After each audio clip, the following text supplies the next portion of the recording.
GeM செய்திகளை வழங்குவோர் இதய மேட்ரிமோனியல். சிங்கிளா வாங்க, கப்பலா போங்க. Jayalakshmi Nagar, dream flats for sale. டிடிசி பீரரா அப்ரூவ் பிளாட்ஸ் விற்பனைக்கு.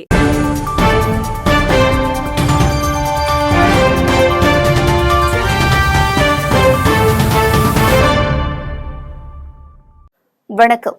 இந்திய நேரப்படி மதியம் 1:30 செய்திகள். முதலில் ஜெம் தலைப்பு செய்திகளை காணலாம். மாநிலங்களவை உறுப்பினராக பொறுப்பேற்றார் சோனியா காந்தி. காங்கிரஸ் தலைவர் மல்லிகார்ஜுன கார்கே வாழ்த்து. மோடியின் புதிய இந்தியாவில் டிஜிட்டல் வழிப்பறி, முதலமைச்சர் மு.க.ஸ்டாலின் குற்றச்சாட்டு. மகளிர் உரிமை தொகை அனைவருக்கும் கிடைக்க நிச்சயம் வழிவகை செய்யப்படும், அமைச்சர் உதயநிதி உறுதி. இன்று மதுரை வருகிறார் மத்திய உள்துறை அமைச்சர் அமித் ஷா. நாளை காலை 9 மணியளவில் மீனாட்சி அம்மன் கோயிலுக்கு சென்று தரிசனம். மக்களவைத் தேர்தலின் காங்கிரஸ் கட்சியின் தேர்தல் அறிக்கை நாளை வெளியீடு. மக்களிடையே மிகுந்த எதிர்பார்ப்பு. தமிழ்நாட்டில் நாடாளுமன்ற தேர்தலையொட்டி தபால் வாக்குகளை பெறும் பணி தொடக்கம். இன்று முதல் ஏப்ரல் 6ஆம் தேதி வரை வீடு வீடாக சென்று தபால் வாக்கு சேகரிப்பு. கரும்பு விவசாயி சின்னத்தை சுயேட்சைகளுக்கு ஒதுக்கீடு செய்தது எப்படி? தேர்தல் ஆணையம் விளக்கம். கர்நாடகாவில் ஆழ்துளை கிணற்றில் தவறி விழுந்த 2 வயது குழந்தை மீட்கும் பணிகள் தீவிரம். இந்தியாவின் குடியுரிமை பகுதிகளில் சீன பெயர் வைப்பது குறித்து பேச பாஜகவிற்கு திராணி இருக்கிறதா? காங்கிரஸ் மாநில தலைவர் செல்வ பெருந்தகை கேள்வி. மெக்சிகோவில் பெண் மேயர் வேட்பாளர் சுட்டுக் கொலை. துப்பாக்கி சூடு வன்முறை சம்பவங்களால் பெரும் பதட்டம். இனி விரிவான செய்திகளை காணலாம். மோடியின் புதிய இந்தியாவில் டிஜிட்டல் வழிப்பறி என முதலமைச்சர் மு.க.ஸ்டாலின் குற்றம் சாட்டியுள்ளார். இதுகுறித்து தனது எக்ஸ் தளத்தில் வெளியிட்டுள்ள பதிவில், மோடியின் புதிய இந்தியாவில் டிஜிட்டல் வழிப்பறி, ஒவ்வொருவர் வங்கிக் கணக்கிலும் 15 லட்சம் என்று எளிய மக்களின் ஆசையை தூண்டி ஆட்சிக்கு வந்தவர்கள் செய்தது என்ன? சிறுக சிறுக சேர்த்த பணத்தையும் செல்லாததாக்கி வங்கிகளில் வரிசையில் நிற்க வைத்து வதைத்தார்கள். சுருக்கு பையில் இருக்கும் பணத்தையும் பறித்துக் கொள்ளும் ஆட்சியாக மினிமம் பேலன்ஸ் இல்லை என அபராதம் விதித்தே ரூபாய் 21,000 கோடிக்கு மேல் ஏழைகளிடம் உருவியிருக்கிறார்கள். மேலும் கார்ப்பரேட்டுகளுக்கு பல லட்சம் கோடி கடன் தள்ளுபடி. கார்ப்பரேட் வரியை 30 விழுக்காட்டிலிருந்து 22 விழுக்காடாக குறைத்து ஆண்டுதோறும் லட்சக்கணக்கான கோடிகளை வரி சலுகையாக அள்ளி தந்துவிட்டு அதை ஈடுகட்ட மனதில் ஈரமே இல்லாமல் அல்லற்படும் ஏழை மக்களிடம் அரசே இப்படி டிஜிட்டல் வழிப்பறி செய்வதை அனுமதிக்கலாமா என்று கேள்வி எழுப்பினார். பின்னர் இது பணக்காரர்கள் கோடீஸ்வரர்களுக்கான அரசு அல்ல, ஏழைகளுக்கான அரசு என கூசாமல் புழுகுகிறார் பிரதமர் மோடி என்று அதில் தெரிவித்துள்ளார். மகளிர் உரிமை தொகை அனைவருக்கும் கிடைக்க நிச்சயம் வழிவகை செய்யப்படும் என அமைச்சர் உதயநிதி மணப்பாறையில் தெரிவித்தார். திருச்சி மணப்பாறை பகுதியில் திமுக வேட்பாளர் ஜோதிமணியை ஆதரித்து தேர்தல் பிரச்சாரத்தில் அமைச்சர் உதயநிதி ஈடுபட்டார். அப்போது திமுக கூட்டணிக்கு போடும் ஒவ்வொரு ஓட்டும் பிரதமர் மோடிக்கும் வைக்கும் வேட்டு. குறைந்தது 5 லட்சம் ஓட்டு வித்தியாசத்தில் கரூர் தொகுதி வேட்பாளர் ஜோதிமணியை வெற்றி பெற செய்ய வேண்டும் என்றார். மேலும் தமிழகத்தின் காலை உணவு திட்டம் கனடாவில் அறிமுகம் செய்யப்பட்டுள்ளது. அரசு பள்ளி மாணவர்களுக்கு உயர்கல்வி பெற மாதம் ரூபாய் 1000 ஊக்கத்தொகை வழங்கப்படுகிறது. சிலருக்கு மகளிர் உரிமை தொகை கிடைப்பதில் சிக்கல் இருப்பது உண்மைதான் என்று அவர் அனைவருக்கும் கிடைக்க நிச்சயம் வழிவகை செய்யப்படும் என்று தெரிவித்தார். இன்று மதுரை வரும் மத்திய உள்துறை அமைச்சர் அமித் ஷா நாளை காலை 9 மணியளவில் மீனாட்சி அம்மன் கோயிலுக்கு சென்று தரிசனம் செய்ய உள்ளார். மத்திய உள்துறை அமைச்சர் அமித் ஷா இன்று மதுரை வருவதாகவும் தேனி, ராமநாதபுரம், சிவகங்கைக்கு சாலை மார்க்கமாக சென்று ஆதரவு திரட்டுவதாகவும் மதுரை பழங்கானத்தம் பகுதியில் நடைபெறும் பிரச்சார கூட்டத்தில் பங்கேற்பார் எனவும் அறிவிக்கப்பட்டிருந்தது. தொடர்ந்து 5ஆம் தேதி தென்காசி, கன்னியாகுமரியில் பாஜக மற்றும் கூட்டணி கட்சி வேட்பாளர்களை ஆதரித்து பிரச்சாரம் செய்ய உள்ளதாக கூறப்பட்டது. ஆனால் திடீரென அமித் ஷாவின் வருகை ரத்து செய்யப்படுவதாக அறிவிக்கப்பட்டது. இந்நிலையில் தற்போது அமித் ஷா வருகையில் சிறிது மாற்றங்கள் செய்யப்பட்டுள்ளன. அதன்படி இன்று இரவு தனி விமானம் மூலம் மதுரை வரும் அமித் ஷா தனியார் நட்சத்திர ஹோட்டலில் தங்கிவிட்டு காலை 9 மணியளவில் மதுரை மீனாட்சி அம்மன் கோயிலில் தரிசனம் செய்கிறார்.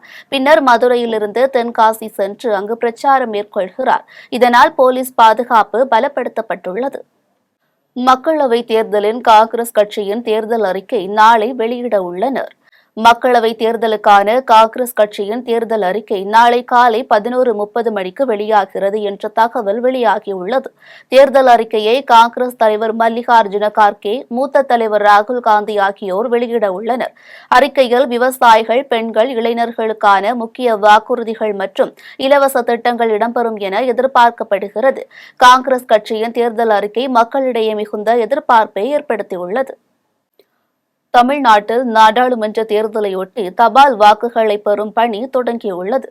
வாக்குச்சாவடிக்கு செல்ல முடியாத நிலையில் உள்ள 85 வயதிற்கும் மேற்பட்ட மூத்த குடிமக்கள், கண் பார்வையற்றோர் மற்றும் மாற்றுத்திறனாளிகளுக்காக தபால் வாக்கு செலுத்தும் வசதி தேர்தல் ஆணையத்தால் ஏற்படுத்தப்பட்டது.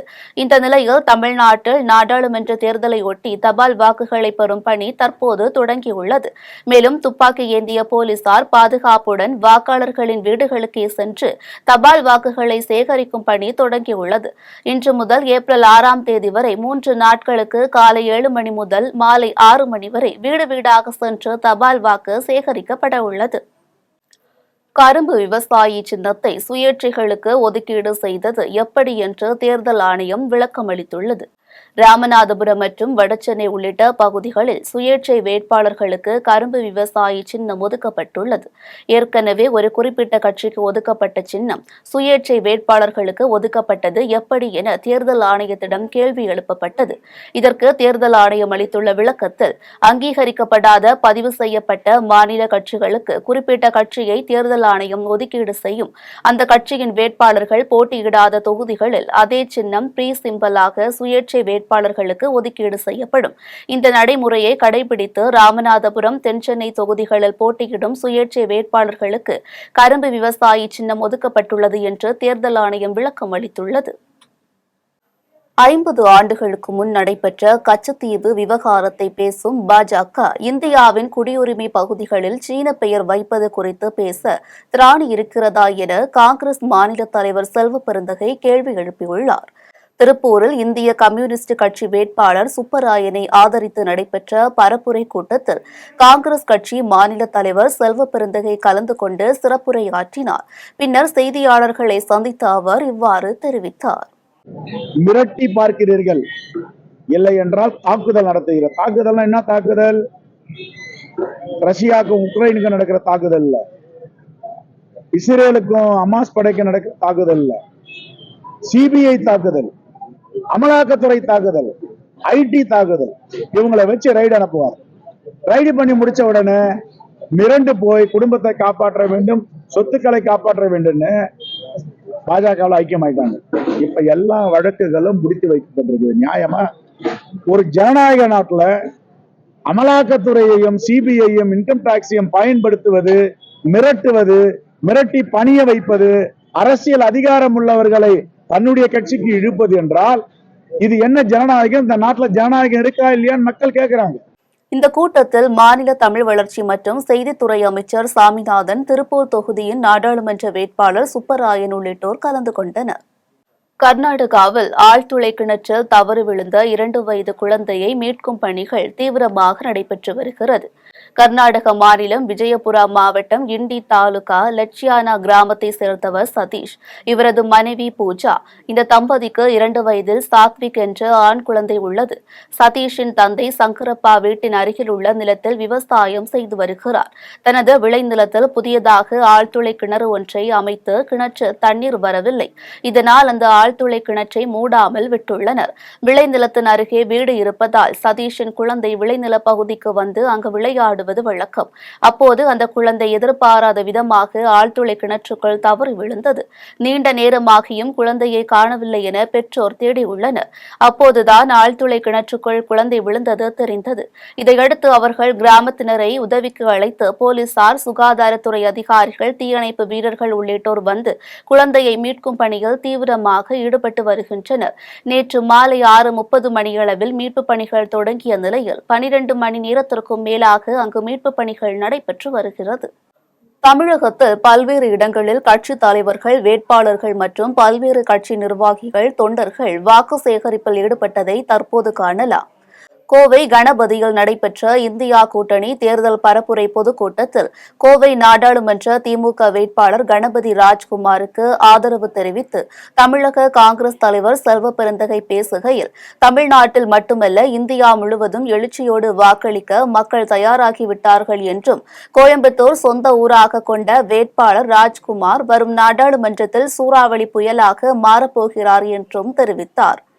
இந்த RSS என்ற பாசிச அமைப்பு வருவதற்கு முன்பு இந்த தேசம் அமைதி பூங்காவாக இருந்தது.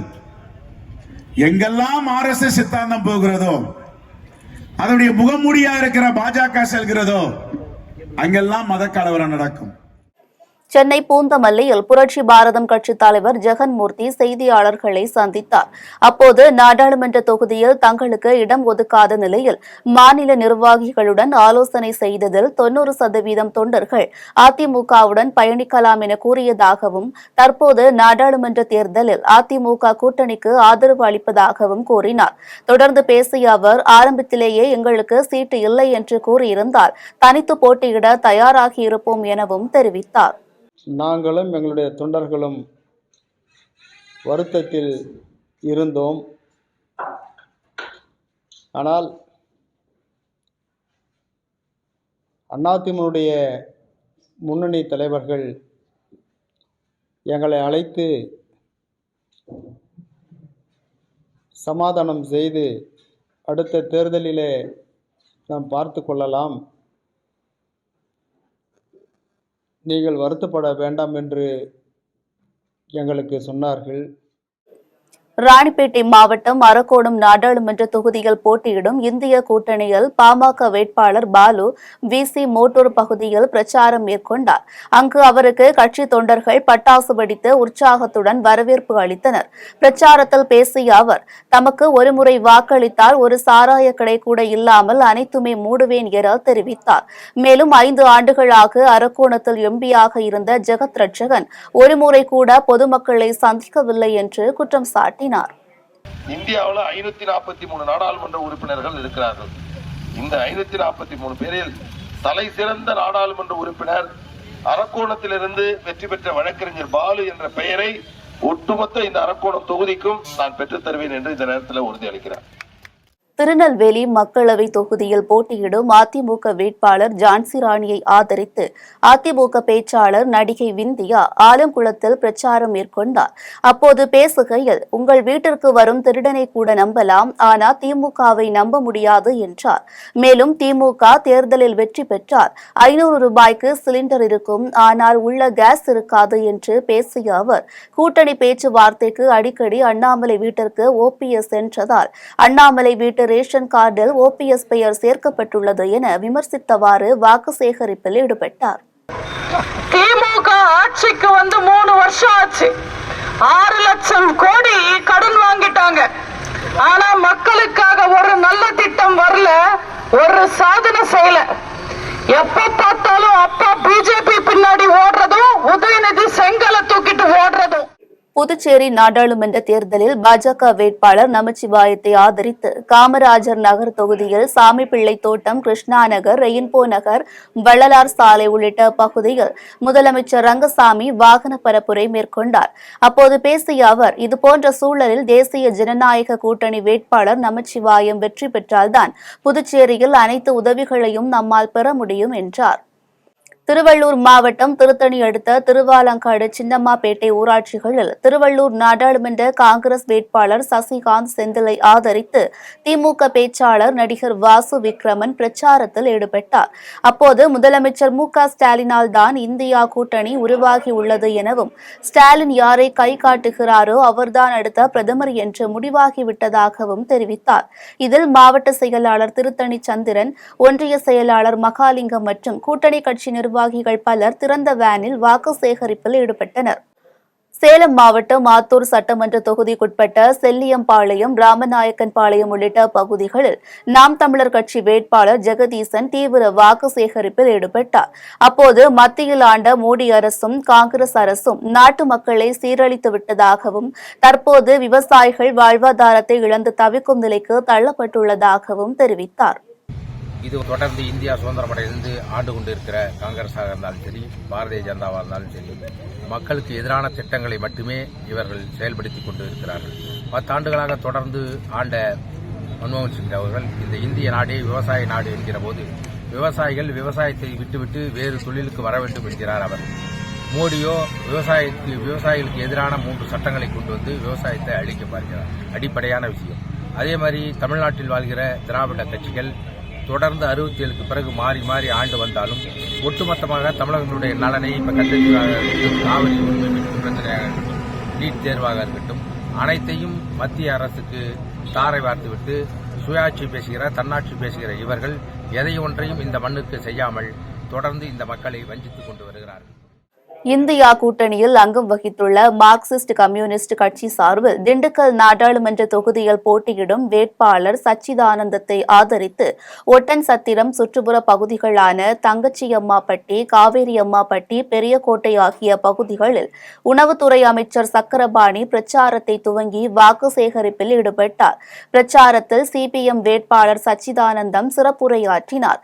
அப்போது 10 ஆண்டுகால மோடி ஆட்சியும் நமக்கு எதையும் செய்யவில்லை என்றும் இந்தியா கூட்டணி வெற்றி பெற உள்ளது என்றும் தெரிவித்துள்ளார்.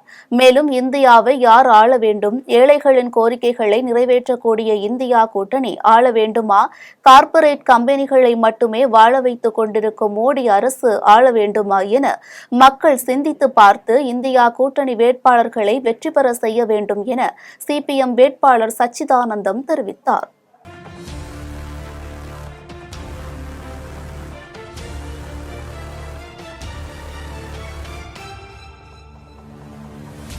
ஆத்தூர் அருகே சொத்து தகராறில் கணவனை அவரது மனைவி தனது மகனுடன் அரிவாளால் வெட்டி கொடூரமாக கொலை செய்த சம்பவம் குறித்து காவல்துறையினர் விசாரணை நடத்தி வருகின்றனர். சேலம் மாவட்டம் ஆத்தூர் அருகே தாண்டவராயபுரம் மாதா கோவில் தெருவில் வசிப்பவர் கருப்பண்ணன். இவர் கட்டிட வேலை செய்து வருகிறார். இவருக்கு மனைவி மாரியம்மாள், மகன் ராஜா, மகள் சந்திரா உள்ளனர். இந்நிலையில் வீட்டில் தனியாக இருந்த கருப்பண்ணனை அவரது மனைவி மாரியம்மாள், மகன் ராஜா ஆகிய இருவரும் அரிவாளால் கருப்பண்ணனை சரமாரியாக வெட்டிவிட்டு தப்பி ஓடினர். இரத்த வெள்ளத்தில் சடலமாக கிடந்த கருப்பண்ணன் நிகழ்விடத்திலேயே பரிதாபமாக உயிரிழந்தார்.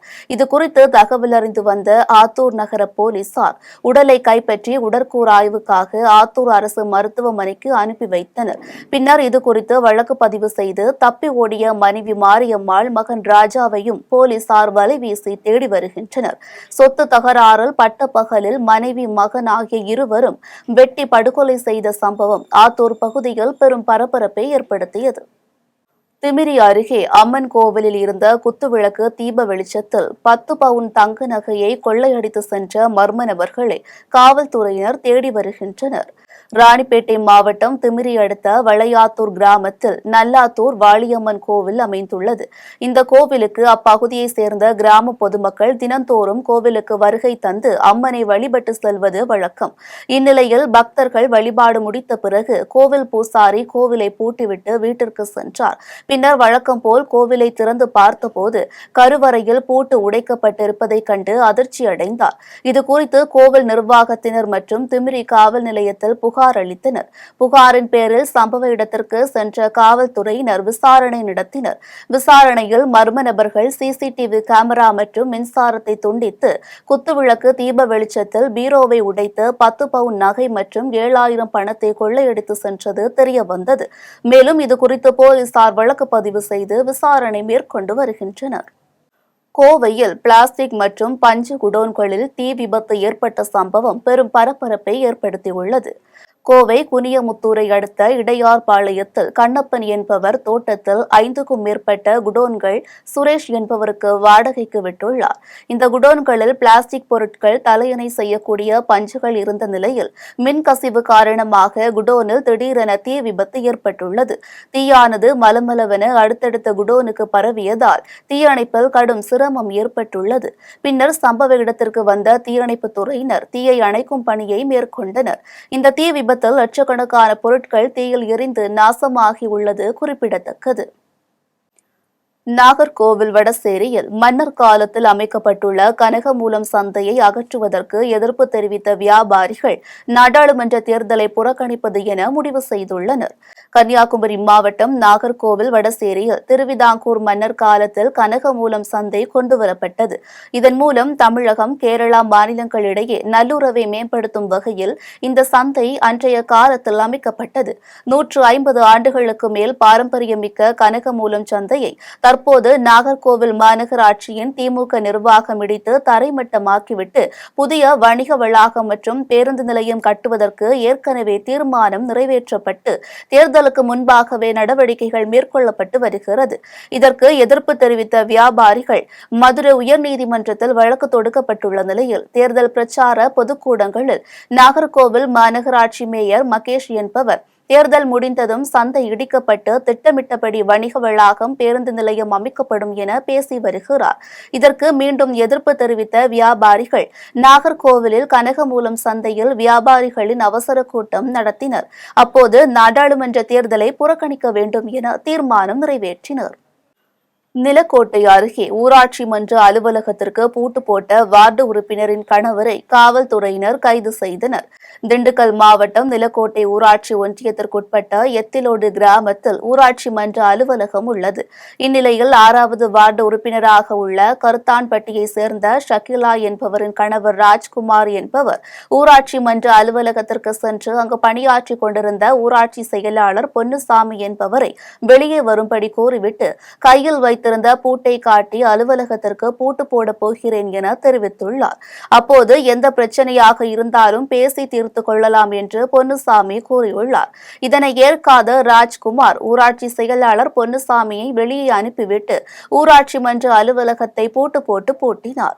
இது தொடர்பாக பொன்னுசாமி விளாம்பட்டி காவல் நிலையத்தில் அளித்த புகாரின் பேரில் வழக்கு பதிவு செய்த காவல்துறையினர் ராஜ்குமாரை கைது செய்தனர்.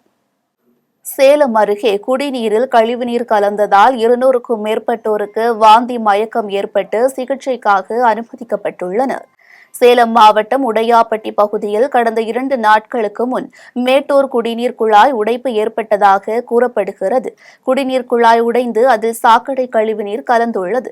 குடிநீர் குழாயை சரி செய்த மாவட்ட நிர்வாகம் குடிநீரில் சாக்கடை நீர் கலந்ததை பொதுமக்களுக்கு விநியோகம் செய்துள்ளது.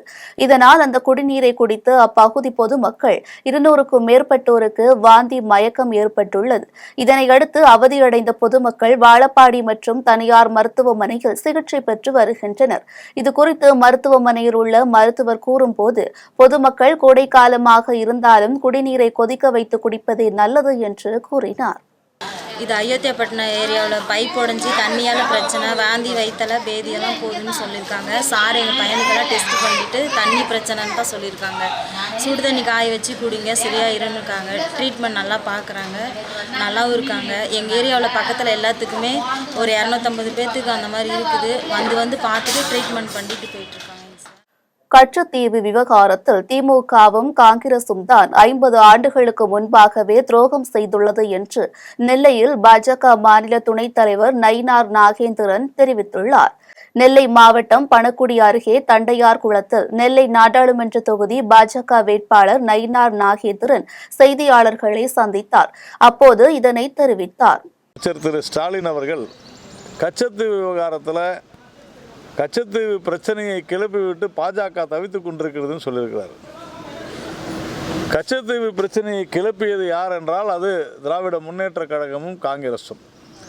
50 ஆண்டுகளுக்கு முன்னாலேயே வழக்கம் போல துரோகம் செய்தது தமிழகத்திற்கு திமுகவும் காங்கிரசும் தான் என்பது கச்சத்தீவு விவகாரத்தில் எங்களுடைய மாநில தலைவர் திரு அண்ணாமலை அவர்கள் வெளியிட்ட தகவல் அறியும் உரிமை சட்டத்தின் மூலமாக மிக தெளிவாக சொல்லியிருக்கிறோம். அது குறித்து நாம் பேசவில்லை. ஆனால் இதில் அகில இந்திய, தமிழ்நாடு, கர்நாடகா தேர்தல் இணை பொறுப்பாளர் சுதாகர் ரெட்டி, மாநில துணைத் தலைவர் திருப்பதி நாராயணன், தேசிய சிறுபான்மை அணி செயலாளர் வேலூர் இப்ராஹிம் ஆகியோர் கலந்து கொண்டனர்.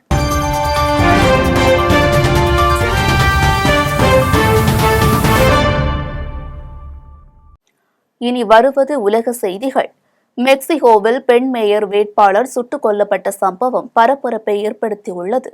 தென் அமெரிக்க நாடான மெக்சிகோவில் வரும் ஜூன் 2ஆம் தேதி பொது தேர்தல் நடைபெற உள்ளது. இதனிடையே அங்கு துப்பாக்கி சூடு மற்றும் வன்முறை சம்பவங்கள் தொடர்ந்து அதிகரித்து வரும் நிலையில் அரசியல் ரீதியான கொலைகளும் தொடர்ச்சியாக அரங்கேறி வருகின்றன. இந்த நிலையில் ஆளும் கட்சி பெண் மேயர் வேட்பாளர் கிசேலா கெய்டன் தனது தேர்தல் பிரச்சாரத்தை தொடங்கிய முதல் நாளிலேயே குவானா ஜுவாடாவில் உள்ள செலையா பகுதியில் மர்ம நபர்களால் சுட்டுக் கொல்லப்பட்டார். இவர் கெய்டன் ஒரு முன்னாள் வழக்கறிஞர் ஆவார். மெக்சிகோவில் கடந்த அக்டோபர் 2023 முதல் தேர்தலில் நிற்கப் போவதாக அறிவித்த 14 பேர் இதுவரை சுட்டுக் கொல்லப்பட்டுள்ளனர் என்பது குறிப்பிடத்தக்கது. ஜப்பான் நாட்டின் ஹோன் கிழக்கு கடலோர பகுதியில் 2வது முறையாக இன்று காலை சக்தி வாய்ந்த நிலநடுக்கம் ஏற்பட்டுள்ளது. ஜப்பான் நாட்டின் ஹோன் கிழக்கு கடலோர பகுதியில் 2வது முறையாக இன்று காலை சக்தி வாய்ந்த நிலநடுக்கம் ஏற்பட்டுள்ளது. இது ரிக்டர் அளவுகோலில் 6.3 பதிவாகியுள்ளது. இந்நிலநடுக்கம் 32 கிலோமீட்டர் ஆழத்தில் மையம் கொண்டிருந்தது என ஐரோப்பிய மத்திய தரைக்கடல் நிலநடுக்க அறிவியல் மையம் தெரிவித்துள்ளது. எனினும் இதுவரை சுனாமி எச்சரிக்கை எதுவும் விடப்படவில்லை.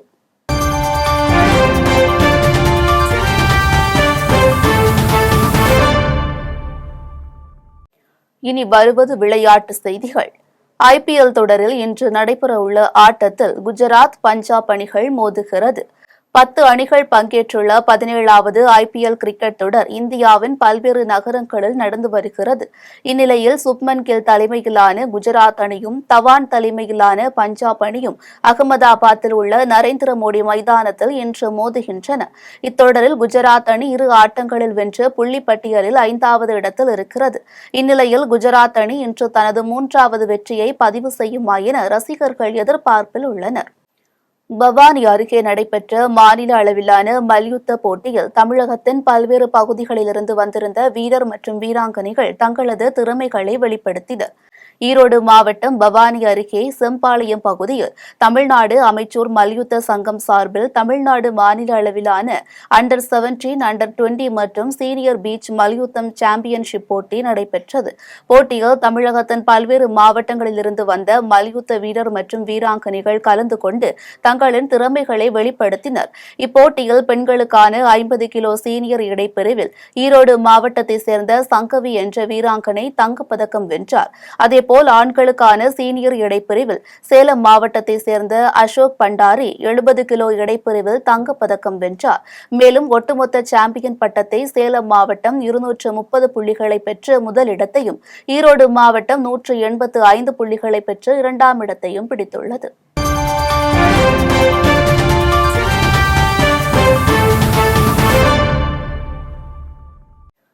இனி வருவது தங்கம் வெள்ளி விலை மற்றும் பங்குச்சந்தை நிலவரம். சென்னையில் ஆபரண தங்கத்தின் விலை இன்று சவரனுக்கு 360 ரூபாய் உயர்ந்து 52,360 விற்பனை செய்யப்படுகிறது. தங்கம் விலை கடந்த சில நாட்களாக அதிரடியாக உயர்ந்து வருகிறது. இந்நிலையில் இன்று தங்கம் விலை மேலும் அதிகரித்து வரலாறு காணாத அளவு புதிய உச்சத்தை தொட்டுள்ளது. இதனால் சாமானிய மக்கள் அதிர்ச்சி அடைந்துள்ளனர்.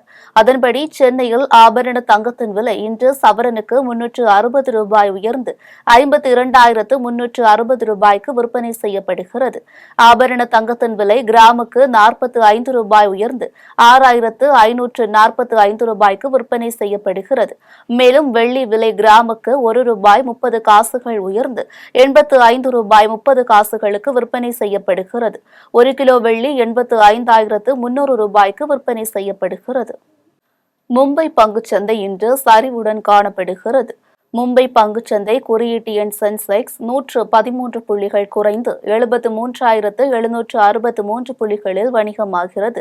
தேசிய பங்குச்சந்தை குறியீட்டு எண் நிப்டி 62 புள்ளிகள் குறைந்து 22,372 புள்ளிகளில் வணிகமாகிறது. மீண்டும் தலைப்புச் செய்திகள். மாநிலங்களவை உறுப்பினராக பொறுப்பேற்றார் சோனியா காந்தி. காங்கிரஸ் தலைவர் மல்லிகார்ஜுன கார்கே வாழ்த்து. மோடியின் புதிய இந்தியாவில் டிஜிட்டல் வழிப்பறி, முதலமைச்சர் மு.க.ஸ்டாலின் குற்றச்சாட்டு. மகளிர் உரிமை தொகை அனைவருக்கும் கிடைக்க நிச்சயம் வழிவகை செய்யப்படும், அமைச்சர் உதயநிதி உறுதி. இன்று மதுரை வருகிறார் மத்திய உள்துறை அமைச்சர் அமித்ஷா. நாளை காலை 9 மணியளவில் மீனாட்சி அம்மன் கோயிலுக்கு சென்று தரிசனம். மக்களவை தேர்தலின் காங்கிரஸ் கட்சியின் தேர்தல் அறிக்கை நாளை வெளியீடு. மக்களிடையே மிகுந்த எதிர்பார்ப்பு. தமிழ்நாட்டில் நாடாளுமன்ற தேர்தலையொட்டி தபால் வாக்குகளை பெறும் பணி தொடக்கம். இன்று முதல் ஏப்ரல் 6ஆம் தேதி வரை வீடு வீடாக சென்று தபால் வாக்கு சேகரிப்பு. கரும்பு விவசாயி சின்னத்தை சுயேட்சைகளுக்கு ஒதுக்கீடு செய்தது எப்படி? தேர்தல் ஆணையம் விளக்கம். கர்நாடகாவில் ஆழ்துளை கிணற்றில் தவறி விழுந்த 2 வயது குழந்தை மீட்கும் பணிகள் தீவிரம். இந்தியாவின் குடியுரிமை பகுதிகளில் சீன பெயர் வைப்பது குறித்து பேச பாஜகவிற்கு திராணி இருக்கிறதா? காங்கிரஸ் மாநில தலைவர் செல்வ பெருந்தகை கேள்வி. மெக்சிகோவில் பெண் மேயர் வேட்பாளர் சுட்டுக் கொலை. துப்பாக்கி சூடு வன்முறை சம்பவங்களால் பெரும் பதட்டம். இத்துடன் ஜெம் செய்திகள் நிறைவடைகின்றன. மீண்டும் ஜெம் செய்திகள் இரவு 8:30 மணிக்கு. உடனுக்குடன் செய்திகளை காண gemlive.tv என்ற இணையதளத்தில் இணைந்திருங்கள். நன்றி, வணக்கம்.